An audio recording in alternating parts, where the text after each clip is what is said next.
Alors ce matin, on va contempler notre Dieu face à face. Ça vous va comme programme? C'est un petit peu vraiment ce que j'avais à cœur de vous partager, poursuivre un petit peu dans cet esprit aussi de louange, d'adoration, cette invitation à tourner nos regards vers le Seigneur, à l'adorer, à voir un petit peu ce que Dieu veut pour notre relation, somme toute. On a été invité lors de précédents messages d'avoir la foi, d'avoir cet esprit de reconnaissance, de servir, d'avoir l'espérance. On a vu aussi qu'on avait un Dieu qui dépassait notre imagination, un Dieu de délivrance, un Dieu d'espérance. On a vu aussi pourquoi et comment, pourquoi ce commandement d'aimer Dieu et qu'est-ce que ça veut dire. On a vu aussi, dimanche passé, Isabelle nous a parlé de notre identité spirituelle. On a vu aussi d'autres messages que vous pouvez découvrir sur le site internet de notre Église, que vous pouvez réécouter. Et le verset de l'année 2023 que j'avais à cœur aussi, on avait à cœur de vous laisser avec les anciens, Romains 15, 13, que Dieu, la source de l'espérance, vous comble de toute joie. Et ce que j'aimerais relever aussi pour ce message, c'est vraiment cette notion de source. Et je crois qu'on a besoin de se rendre compte qu'il y a beaucoup de sources dans ce monde, mais il n'y en a qu'une qui est véritable. Et ce matin, eh bien, on va être défié à aller vers la véritable source pour puiser. Pas auprès de multiples sources, multiples canaux qui peuvent parfois nous empêcher de puiser à la vraie source. Et mon premier point, c'est, évidemment, vous l'aurez deviné, chercher la face de Dieu, cette invitation à chercher la face de Dieu. À plusieurs reprises dans les Écritures, le peuple de Dieu est encouragé à chercher la face de Dieu. Un verset familier qu'on connaît bien, qui parle de repentance aussi, de Chroniques 7, 14. « Si mon peuple, sur qui est invoqué mon nom, s'humilie, prie et cherche ma face, et s'il se détourne de ses mauvaises voies, je l'exaucerai des cieux, je lui pardonnerai son péché et je guérirai son pays. » Alors si on ne peut pas voir la face de Dieu, comment est-ce qu'on peut chercher sa face? Si on a été encouragé à lire la Bible, Vili a partagé par rapport à ce livre, la Bible, qui a aucune page qui est de trop. Et dans la Bible, vous aurez peut-être déjà remarqué qu'on ne doit pas se faire d'image de Dieu, de représentation quelconque de Dieu ou de terrestre, etc. C'est pour ça qu'on n'a pas à rechercher des icônes ou des trucs comme ça. Pourquoi la Bible nous invite à rechercher la face de Dieu? C'est paradoxal, hein? Et on va le voir. Et le mot hébreu pour face dans l'Ancien Testament est souvent traduit par présence. Quand vous vous regardez devant le miroir, le matin, vous dites ouais, « je suis en présence de moi-même. Je vois ma face. »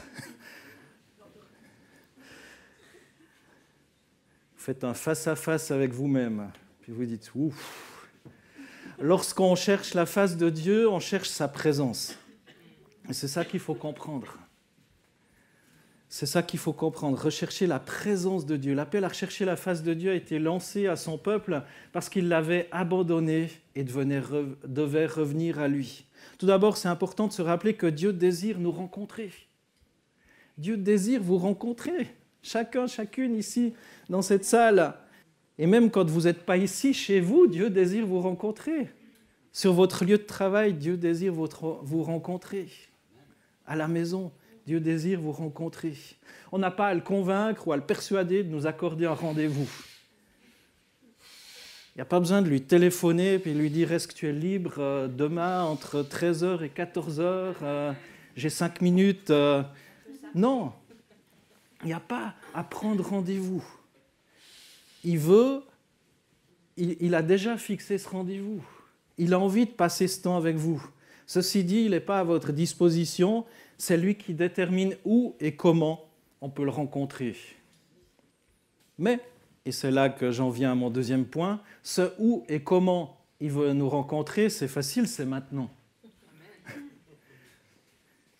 Donc, c'est maintenant. Il n'y a pas besoin de dire dans une semaine, je vais prendre rendez-vous avec le Seigneur, Non, c'est maintenant.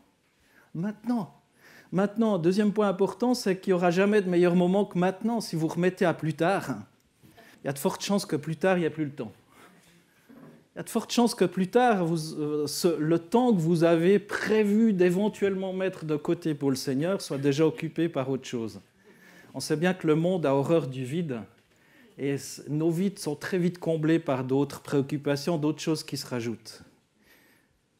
Et c'est maintenant qu'on est appelé à s'approcher de lui. Je veux dire par là qu'il ne faut pas attendre d'être meilleur, d'avoir fait des progrès, d'avoir tout réglé dans votre vie pour le rencontrer, c'est maintenant. Comme vous êtes, rencontrez-le.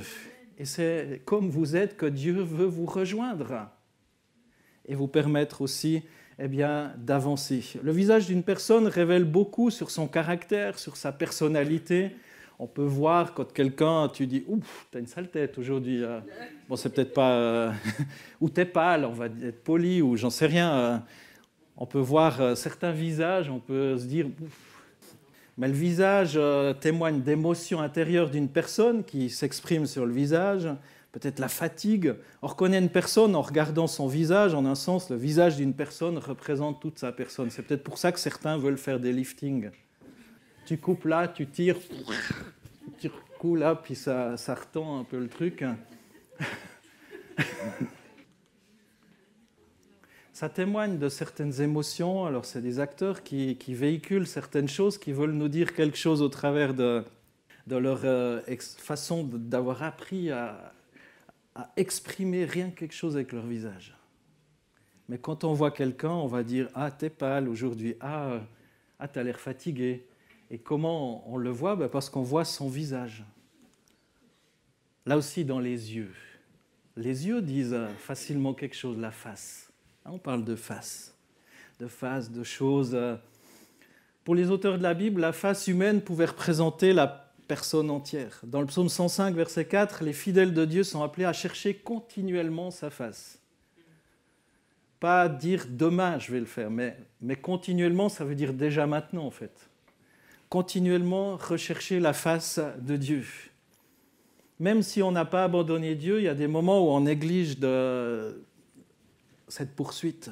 La face de Dieu, son caractère saint, est souvent obscurci par notre condition humaine, voire charnelle.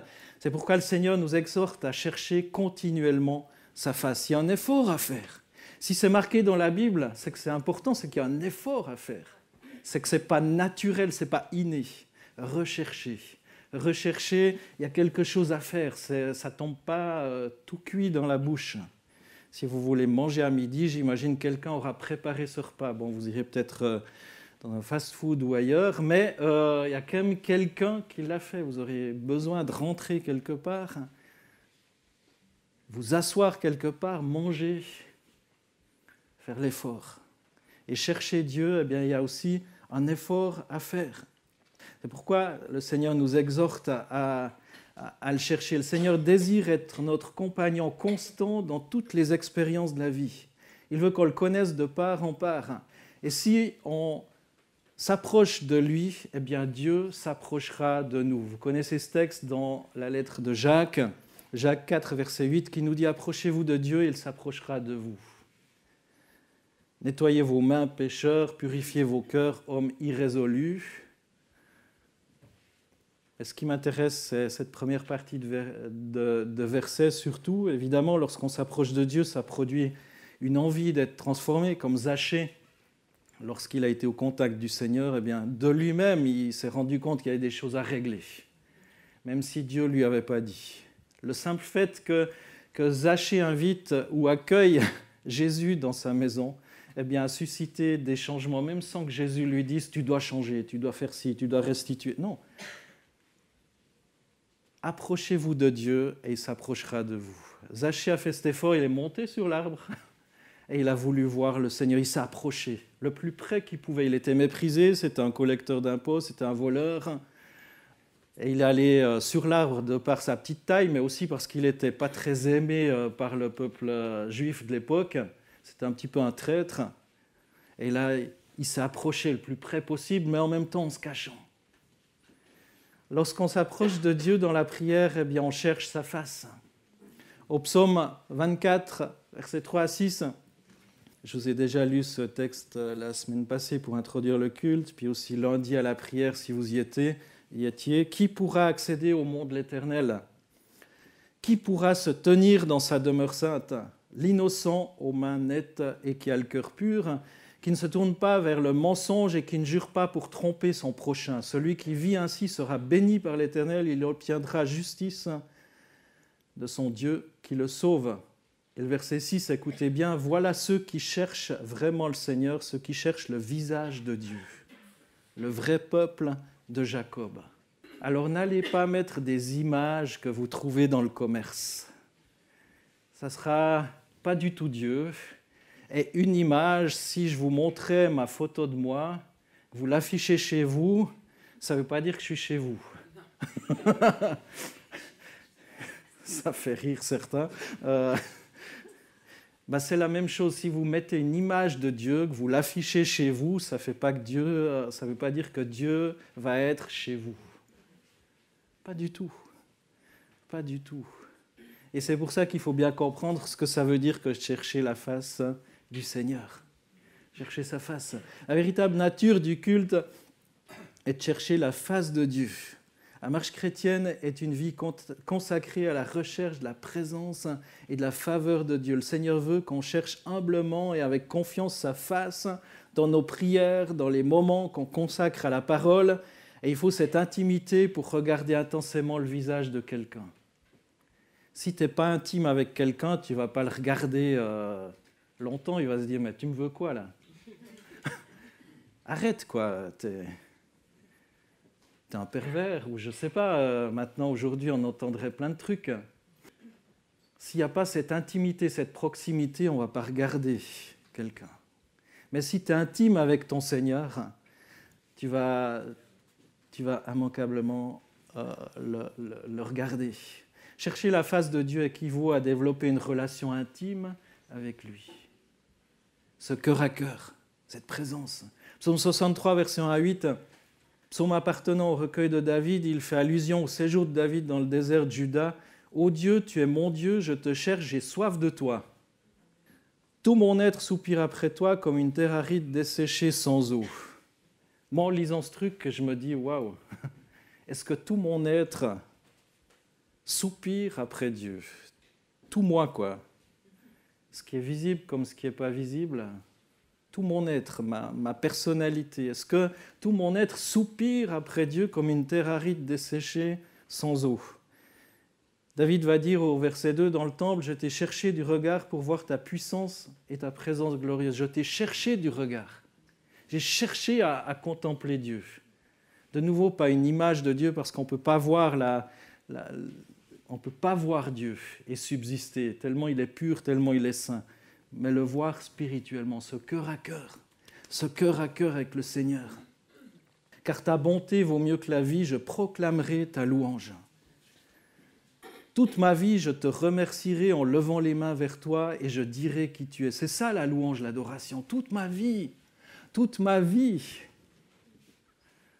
Pas juste de temps en temps, mais toute ma vie, cet esprit d'adoration, cette volonté de louer Dieu.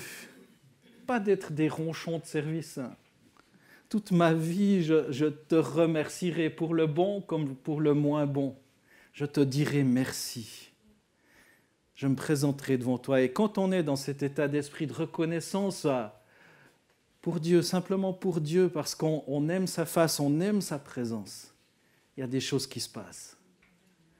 Même sans intercéder, sans lui déballer toute notre liste à commission. Seigneur, fais ci. Seigneur, tu vois que je suis malade. Seigneur, tu vois que j'ai une semaine surchargée. Tu vois que j'ai des problèmes de relation avec telle personne. Seigneur, sans même lui faire toute la liste à commission, parfois de chercher la face de Dieu, juste l'adorer, eh bien, nous épargne cette intercession fastidieuse, où on a l'impression parfois d'avoir déjà toujours redemander à Dieu les mêmes choses, puis de rien voir se passer. Je pense qu'on gagne parfois du temps, de passer du temps dans la présence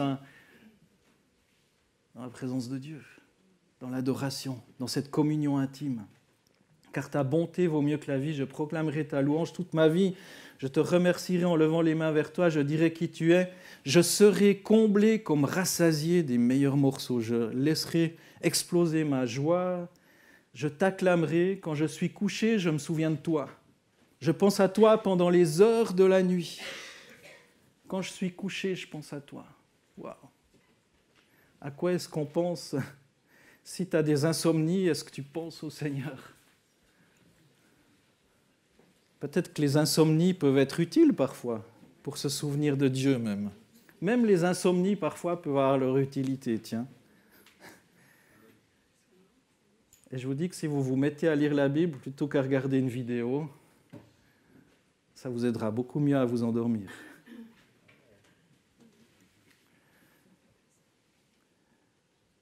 Ou à regarder les fils Facebook, WhatsApp, Insta ou autres. Lisez votre Bible. C'est un meilleur, pas somnifère, mais ça nous apaise. Ce contact avec Dieu nous apporte aussi ce qu'on a besoin et Dieu a créé ce besoin qu'on dorme. Et il le sait. Et veut aussi nous rencontrer alors qu'on le rencontre, qu'on passe du temps devant sa face. Je laisserai exploser ma joie, je t'acclamerai quand je suis couché, je me souviens de toi, je pense à toi pendant les heures de la nuit, tu es venu à mon secours à l'abri de tes ailes, je crie ma joie. Je suis attaché à toi de tout mon être, ta main droite me soutient. De tout mon être, là encore c'est toute ma personne, tout mon être, une terre aride, j'ai soif de toi, je soupire après toi, de toute ma personne, de tout mon être. De nouveau, ce n'est pas juste une petite partie. Ce qui est visible, la partie que je veux bien te laisser, Seigneur, mais c'est tout moi. Même aussi ce que je sais que si je le mets entre les mains de Dieu, peut-être va falloir peut-être changer un petit peu de comportement. Et c'est là où ça devient intéressant. C'est là où Dieu peut agir. C'est quand on lui dit, tu vois toute ma vie, de tout mon être. Le fait que la face de Dieu nous sourit est une expression de sa bénédiction et de son amour aussi, et de sa faveur. Dans Nombre 6, 25, que l'Éternel fasse luire sa face sur toi et qu'il t'accorde sa grâce. Luire, briller. C'est ce soleil de justice, cette lumière. J'ai beaucoup cherché par rapport à ce verset, cette fasse luire sa face. Il brille. Il brille. Non pas pour nous éblouir, nous épater, mais pour mettre la lumière jusqu'au plus profond de notre être. Que le Seigneur fasse luire. Psaume 80, verset 3, verset 7 et verset 19. « Ô Dieu, relève-nous, fais briller ta face et nous serons sauvés. » Dieu des armées, relève-nous, fais briller ta face et nous serons sauvés. Éternel Dieu des armées, relève-nous, fais briller ta face et nous serons sauvés. Intéressant ces répétitions. Un seul psaume. David qui demande, je crois que c'est David qui a écrit ce psaume, fais briller ta face et nous serons sauvés. On a besoin de voir, contempler, un petit peu comme Moïse qui a vu aussi la gloire de Dieu. Lorsqu'on s'approche de Dieu, eh bien on est béni par sa faveur éclatante. On ne le poursuit pas uniquement pour lui donner une liste de désirs et de besoins, parce que Dieu sait toutes choses d'avance, il sait ce qu'on a besoin. On recherche sa présence parce qu'on l'aime. Si vous vous approchez de votre conjoint ou de quelqu'un que vous aimez, ce n'est pas juste pour lui dire « donne-moi ça, donne-moi ça, donne-moi ça, donne-moi ça », c'est parce que vous l'aimez en principe. Si vous allez vers quelqu'un, que vous passez du temps avec quelqu'un, ce n'est pas juste pour obtenir quelque chose de sa part. C'est parce que vous avez envie de passer du temps dans sa présence. Si vous allez vers votre conjoint uniquement pour obtenir quelque chose, fais-moi ci, fais-moi ça, fais-moi la lessive, j'ai pas le temps, fais-moi à manger, etc., etc. Vous pouvez rajouter ce que vous voulez.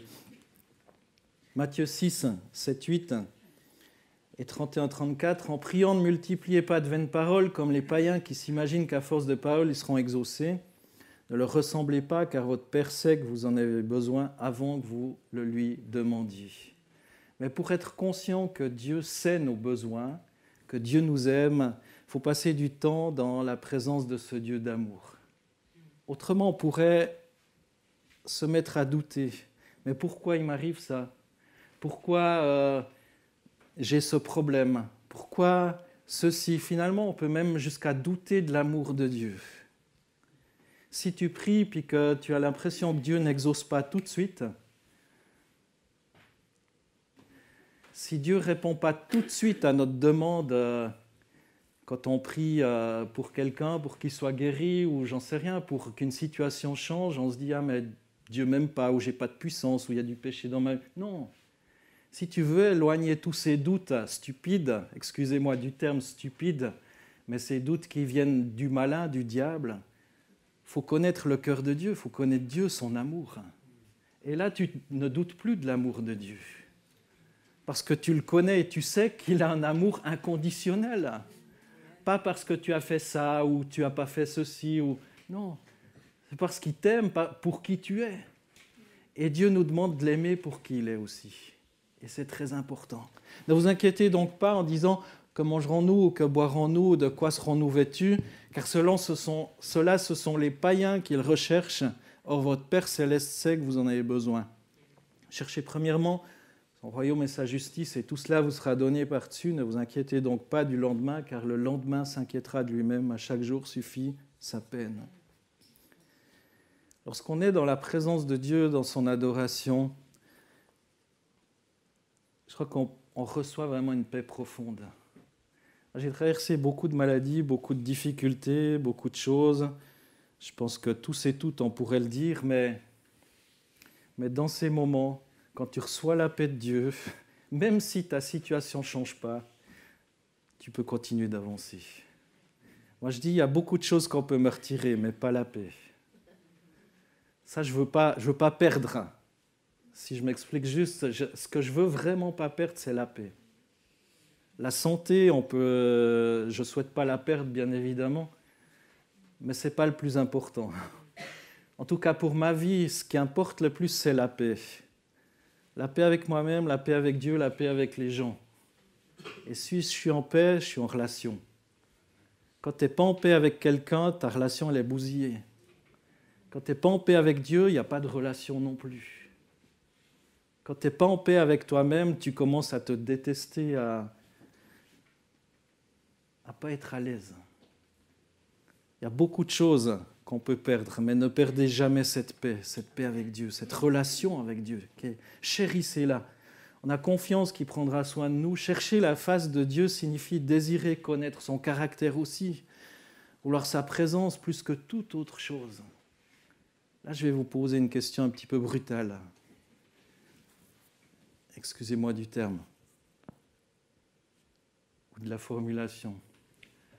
Quand est-ce que Dieu vous a parlé pour la dernière fois et qu'est-ce qu'il vous a dit?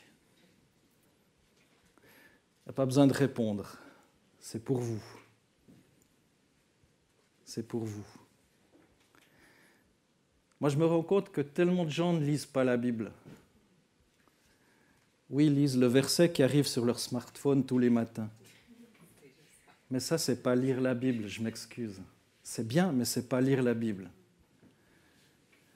C'est quelqu'un qui a choisi, qui a dit « je vais encourager d'autres chrétiens pour leur donner un boost ». Mais ça, ce n'est pas lire la Bible, je m'excuse.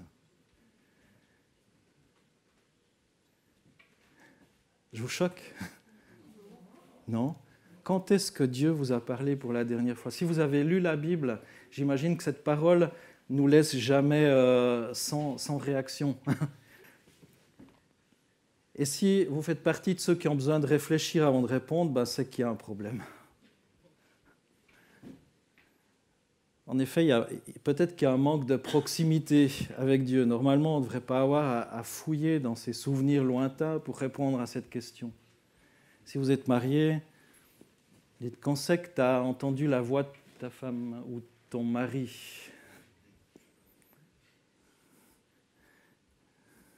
À part si vous êtes un est en Afrique et puis l'autre ici ou j'en sais rien en voyage. En principe, si vous êtes réveillés ensemble, tu as entendu quelque chose. Si tu as ouvert ta Bible, immanquablement, tu as entendu quelque chose. Peut-être pas d'une voix audible, mais ressenti quelque chose. Ressenti quelque chose. Il y a cette proximité avec Dieu et on ne devrait pas fouiller dans notre souvenir. Si Dieu est notre Père, notre époux, notre ami, alors il a dû vous parler pas plus tard qu'hier soir ou alors à l'instant même, pendant le culte, pendant le temps de louange. Soyez pas au plus de ces chrétiens qui entendent depuis des années que le salut est personnel et pourtant ils ne s'impliquent pas dans leur relation avec Dieu. Si c'est un salut personnel, ben il est personnel. Et ça veut vraiment dire quelque chose. On se contente de révélations que les pasteurs ont eues, des prophètes, des évangélistes, des top chrétiens ont eu, ou autres. C'est très bien. Hein,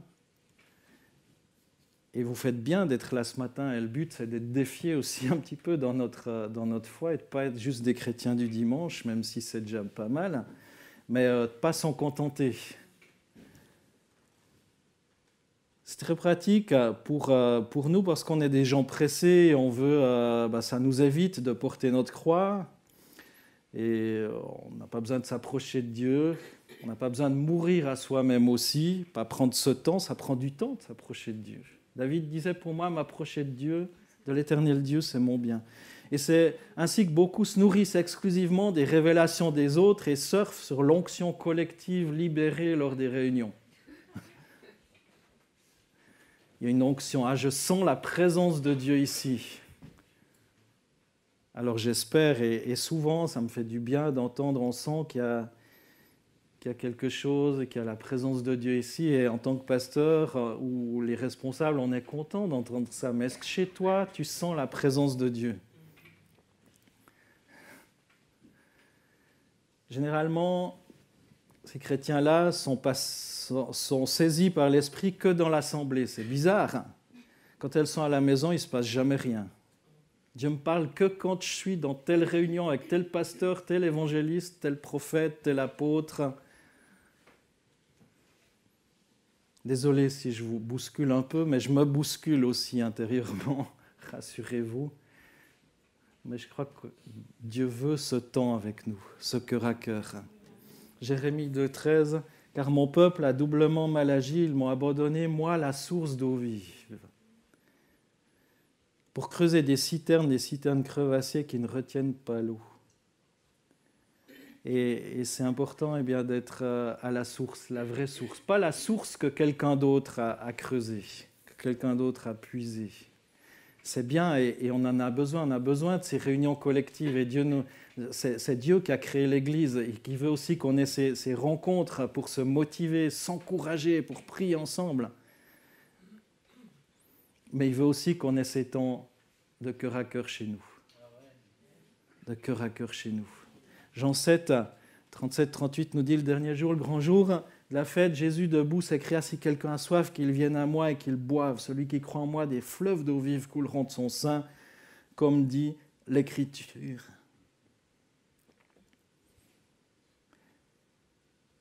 Pour beaucoup trop de croyants, il ne se passe plus rien parce qu'ils n'ont pas cette relation avec Dieu, la source d'eau vive. Il ne se passe pas grand-chose parce qu'il n'y a pas cette relation avec la source.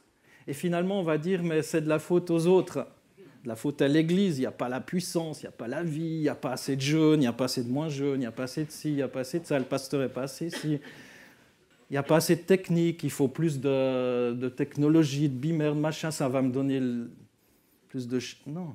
Finalement, on va mettre tous les accessoires, l'emballage. Si je vous donne du chocolat, ce qui est important, c'est le chocolat, ce n'est pas la boîte, vous êtes d'accord ? Et pourtant, ce qui va faire vendre le chocolat, plus du 70%, c'est l'emballage, malgré tout. Je l'ai appris, c'était mon métier. Il reste que l'illusion de cette eau qui vient d'eux, mais en fait, ils ne sont pas désaltérés, ils sont juste désaltérés auprès des autres. Bien-aimés, qui est-ce qu'on suit, Dieu ou les hommes ? Beaucoup suivent les hommes parce que c'est tellement plus pratique et reposant. Combien risquerait d'aller rencontrer Dieu ? Allons à la montagne du Dieu de Jacob, on a entendu. Au sommet de la montagne embrasée, au milieu des tremblements de terre. Lisez Moïse quand il est monté sur le Sinaï aussi. Beaucoup préfèrent demeurer confortablement au pied de la montagne en attendant que d'autres descendent parce qu'ils ont entendu Dieu. Dans Exode 19 à 20, 19 et 20, il a écrit « Moïse parlait et Dieu lui répondait à haute voix ». Et ce temps-là, il est révolu en fait. En Jésus-Christ, on a un libre accès au sanctuaire divin. Il n'y a pas besoin d'aller vers Moïse. Vous êtes Moïse. Vous êtes Moïse. Et vous pouvez aller au sanctuaire. La porte est ouverte. Dieu nous invite à aller dans sa présence. Alors allons à sa rencontre. Dieu en haut de la montagne, et on le verra transfiguré tel qu'il est. Bien entendu, il peut y avoir des intermédiaires dès notre conversion aussi pour faire en sorte les présentations. Tiens, je te présente mon ami. Apprends à le découvrir. Mais au bout d'un moment, il doit y avoir cette envie de rencontrer aussi le cœur de Dieu seul. Si c'est que par procuration au travers des autres, il manque quelque chose. Les révélations des autres doivent constituer un tremplin pour nous fortifier dans la foi et nous inciter à approfondir, à nous approprier ces révélations et à grandir dans une connaissance réelle et personnelle de Dieu. Paul va dire dans Philippiens 1, 9, 11 « Et ce que je demande dans mes prières, c'est que votre amour abonde de plus en plus en connaissance et en vraie sensibilité, qu'ainsi vous sachiez apprécier ce qui est important, afin d'être sincère et irréprochable pour le jour du Christ, rempli du fruit de justice qui vient par Jésus-Christ à la gloire et à la louange de Dieu. » Là encore, la louange. Notre Dieu est un Dieu jaloux. Et la parabole des noces qu'on trouve dans Matthieu 22, on ne va pas la lire, eh bien, confirme qu'il se venge de ceux qui négligent cette invitation. Est-ce que vous répondez oui, je veux participer à ces noces, être dans sa présence? Ésaïe 55, 6 nous dit « Cherchez l'Éternel pendant qu'il se trouve, invoquez-le tandis qu'il est prêt. » Et je vous ai dit, c'est aujourd'hui. Alors cherchez la face de Dieu maintenant et finalement appropriez-vous Dieu. Et je terminerai avec ça. S'approprier Dieu signifie s'attribuer, faire sien. Et c'est vrai qu'il n'existe qu'un Dieu pour des milliards de personnes. Mon Dieu, ton Dieu. Autrefois, Jacob invoquait Dieu en ces termes dans Genèse 32, par exemple, Dieu de mon père Abraham, Dieu de mon père Isaac. Est-ce que c'est le Dieu du pasteur? Est-ce que c'est le Dieu de ma femme? Ou est-ce que c'est aussi mon Dieu? Ou c'est le Dieu des autres, ton Dieu? Est-ce que tu peux prier ton Dieu pour qu'il fasse ça? Moi, je veux prier pour qu'il devienne ton Dieu. Comme beaucoup d'entre nous, certaines personnes ont basé leur foi sur l'expérience des aînés, qu'ils soient des parents dans la chair ou des pères spirituels. Et finalement, Jacob, a aussi dû être enfermé dans sa solitude et rencontrer vraiment Dieu lui-même avec détermination. S'approcher de Dieu pour le connaître et se l'approprier implique la mort à soi-même et nécessite de la persévérance et de l'obstination. Est-ce que vous avez cette persévérance? Et c'est le prix à payer pour voir Dieu face à face, et ça en vaut largement la peine. Et c'est dans l'intimité de sa présence qu'on comprend qui l'on est vraiment et que l'on saisit véritablement le sens de notre existence ici-bas. On reçoit alors de Dieu un cœur nouveau, un esprit nouveau, une force nouvelle. Quand on connaît Dieu face à face, notre train-train quotidien cède la place à une vie spirituelle vivante, efficace, une relation. On peut bénéficier de la providence divine. Une personne qui connaît Dieu face à face ne pourra pas se laisser égarer par des esprits séducteurs aussi, ni se décourager face à l'adversité, mais il va persévérer, parce que je connais mon Dieu. Je sais qu'il tient toutes choses dans sa main, je sais qu'il m'aime. J'ai eu ce cœur à cœur avec lui. Même si je me suis détourné, même si j'ai eu des mauvaises pensées, Dieu m'aime. Dieu vous aime, même si aujourd'hui vous vous sentez sale, vous vous sentez indigne, injuste. Là, Dieu veut vous rencontrer, Dieu vous aime. Dieu ne cesse pas de vous aimer. Pour les parents, vous savez très bien, même les enfants, les pires crasses qu'ils peuvent faire, on les aime quand même. On les aime quand même. Et malgré tout, Alors, je termine Romains 15, 13, que Dieu, la source de l'espérance, pas le pasteur, pas le top chrétien, pas le prophète un tel, l'évangéliste un tel, mais que Dieu, la source. Revenez à la source. Revenez à la source. Que Dieu, la source de l'espérance, vous comble de toute joie et de sa paix. Alors cherchez la face de Dieu maintenant et appropriez-vous vraiment de ce Dieu.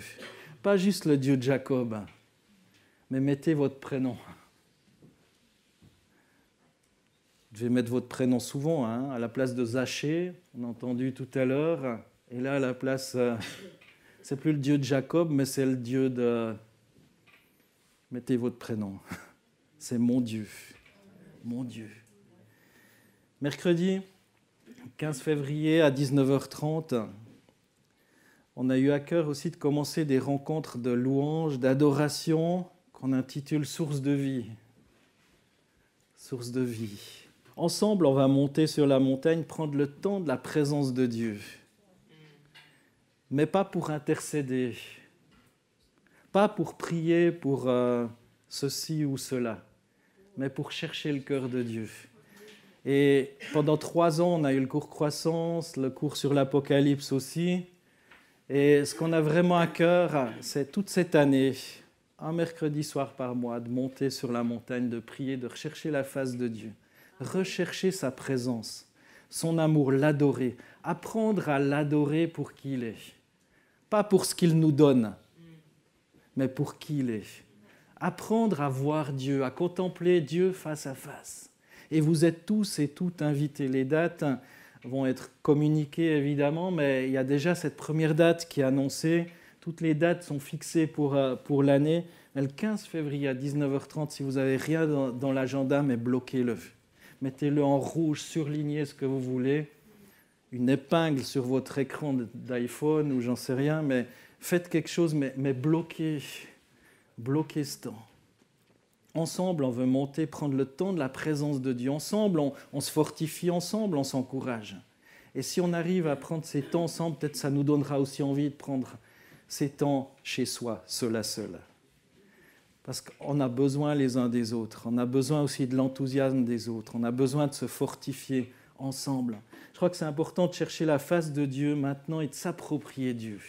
Il y a beaucoup d'enseignements qui circulent partout. Vous pouvez en entendre partout, tous les jours. Sur YouTube, il y en a des milliers, dans toutes les langues, si vous connaissez, maîtrisez plusieurs langues. Et on a besoin d'être enseigné. Je ne suis pas contre l'enseignement, bien évidemment, c'est important. Mais je crois que le peuple de Dieu, pour être encore mieux enseigné, a besoin de découvrir aussi ce cœur à cœur avec le Seigneur. Pas souvent, en Suisse, ce qui nous manque, ce n'est pas prioritairement l'enseignement, mais c'est que notre cœur soit touché par ce face-à-face avec Dieu. Ce face-à-face, c'est important. On a eu ces 3 ans, ces cours, et on vous propose vraiment une fois par mois de bloquer ensemble ce temps avec Dieu. Si on cherche le royaume de Dieu et sa justice, toutes choses nous seront données par-dessus. C'est jamais du temps perdu. C'est jamais du temps perdu. Toutes choses, même ce qui est très important que vous devriez faire, ça vous sera donné encore en plus. Vous surprendrez que le temps n'a pas été perdu, mais au contraire gagné. Toutes choses. Investi. Alors cherchez la face de Dieu maintenant et appropriez-vous-le. Vraiment, je vous propose de vous lever, tous et toutes, et j'ai à cœur de vous bénir. Seigneur Jésus, je me rends compte que j'ai besoin tellement de ta présence. Puis je me rends compte que tous et toutes, nous avons tellement besoin de ta présence, de rechercher ta face. Il y a tellement de choses qui encombrent nos vies, qui encombrent ma vie, qui m'empêchent d'avoir ce cœur à cœur. Parfois, on prend des raccourcis, on se contente des miettes. On se contente de ce que les autres ont découvert dans ce face-à-face qu'ils ont eu avec toi et qu'ils nous transmettent. Mais il y a eu un intermédiaire. Et Seigneur, ce matin, tu nous dis, c'est bon d'avoir des intermédiaires qui nous encouragent, qui nous motivent, mais tu ne veux pas seulement avoir un intermédiaire entre nous et toi, mais tu veux directement t'adresser à nous.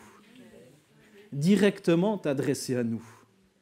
Tu veux, Seigneur, qu'on s'encourage mutuellement, qu'on se témoigne aussi mutuellement de ton amour, mais tu veux aussi que personnellement, chacun, chacune, on puise dans ce cœur à cœur, dans ce face-à-face avec toi. Seigneur Jésus, aide-nous à nous approprier ta présence, à nous approprier tes promesses, à nous approprier ton amour, à nous approprier notre identité.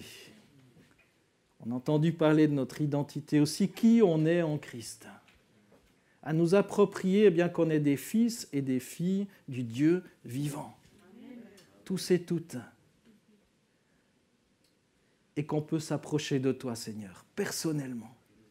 Aide-nous à le vouloir, aide-nous à le désirer, Seigneur, et que l'ennemi ait aucun droit de nous retenir, nous empêcher de prendre ce temps. Fortifie notre volonté à tous, Jésus. Bénis cette assemblée, cette Église, Seigneur, afin qu'on soit plus proche de ton cœur chaque jour. Au nom de Jésus-Christ, amen. Que Dieu vous bénisse.